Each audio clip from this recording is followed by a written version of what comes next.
Hello বন্ধুরা, সবাই কেমন আছো? আশা করি সবাই খুব ভালো আছো। তোমাদের সাথে আজকে একটা ছোট্ট ইনফরমেশন আমি শেয়ার করি।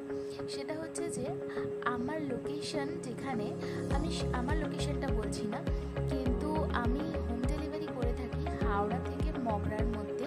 যে কোনো জায়গায় হোম ডেলিভারি তোমরা পেয়ে যাবে। তো আমি আমার আগের কোনো ভিডিওতে মনে হয় না ইনফরমেশনটা তোমাদের সাথে শেয়ার করেছি, তাই মনে হলো এই ইনফরমেশনটা তোমাদের সাথে শেয়ার করা উচিত, তাই শেয়ার করে দিলাম। এবার আসি আজকের কেকটার কথায়। এটা ছিল একটা হাফ পাউন্ডের চকলেট ফ্লেভারের কেক। তো মোটামুটি এর আগেও আমি এই কাস্টমারের অনেকগুলো ভিডিও শেয়ার করে ফেলেছি, কারণ এই বোনটা আমার থেকে প্রায় প্রত্যেক মাসেই কেক নেয়। তো নতুন একটা কেকের ডিজাইন ট্রাই করার চেষ্টা করেছি। ডিজাইনটা যদি ওই আমাকে দিয়েছিল, আমি সেটাই দেখে দেখে করার চেষ্টা করেছি। তোমরা জানিও তোমাদের এই ডিজাইনটা কতটা ভালো